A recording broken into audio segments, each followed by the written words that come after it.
Magluluto tayo ngayon ng chicken binakol. Gagamit tayo ng mga pangunahing sangkap: manok, papaya, bawang, luya, sibuyas, mantika para panggisa, dahon ng sili, asin pangtimpla, at patis.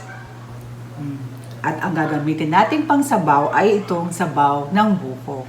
Tara, magluto na tayo!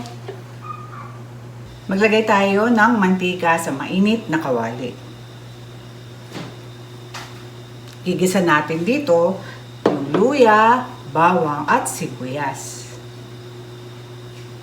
Lagay muna natin yung luya kasi madaling masunog yung bawang. Ganun na ginagawa ko kasi kapag inuna yung bawang sa paggisa, masusunog siya agad. Yan, tapos yung luya.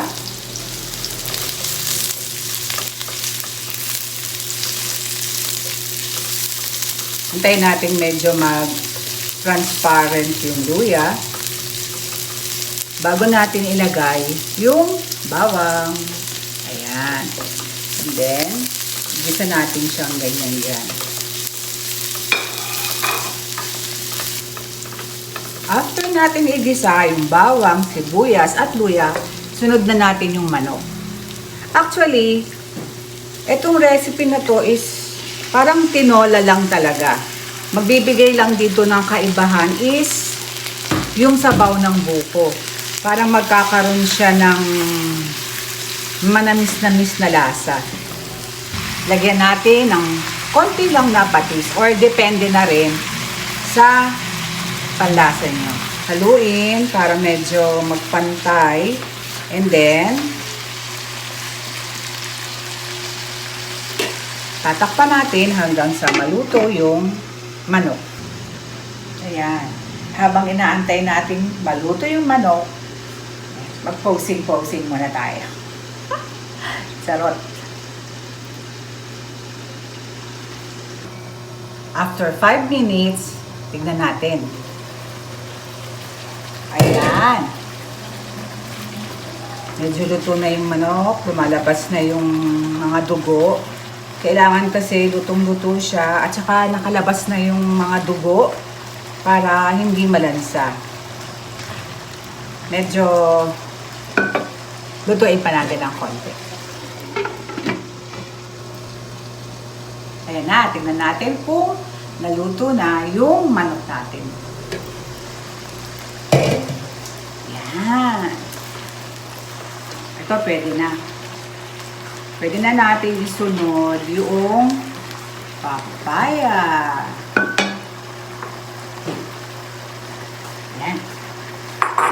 And then, haluin lang natin ulit. Tapos, aantayin na lang natin yung lumambot dito yung ilagay natin papaya. Saglit lang naman yan.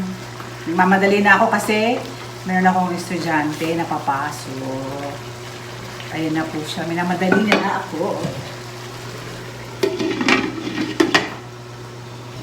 Ngayon, tignan natin kung luto na yung papaya. Ayan, pwede na. Ayan, na. Next kong ilalagay is, malalagay ako ng konting tubig. Muntik pang tumapon, di ba? Ayan, konti lang dahil ang pinaka main na isasabaw natin dito is yung sabaw ng buko.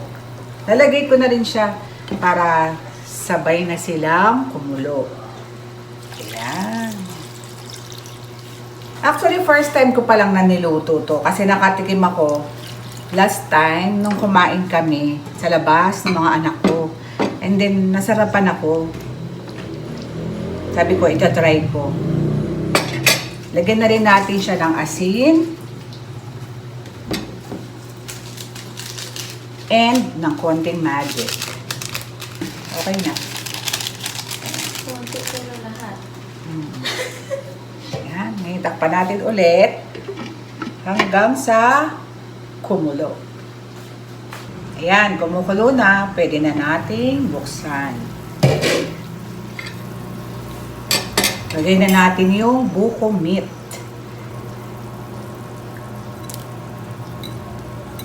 Hindi ko lalagay. Yan. Tayin natin silang siya ulit na kumulo.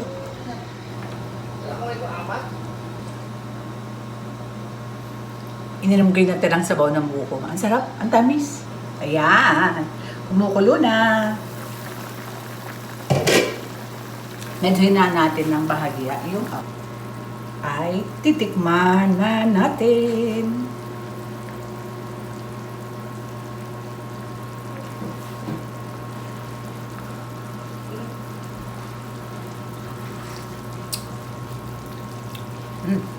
Masarap. Dito ka. Ang sarap. Ang init. Lalagay pa pala natin yung ano dyan, dahon ng sili. Paglagay ng dahon ng sili, sabay patay na. Para hindi maluto masyado yung dahon ng sili. Ano? Masarap. Masarap po. Masarap daw. Sabi mo anak ko, ay mo pakita. Masarap. Hiya ka pa. Sarap, no?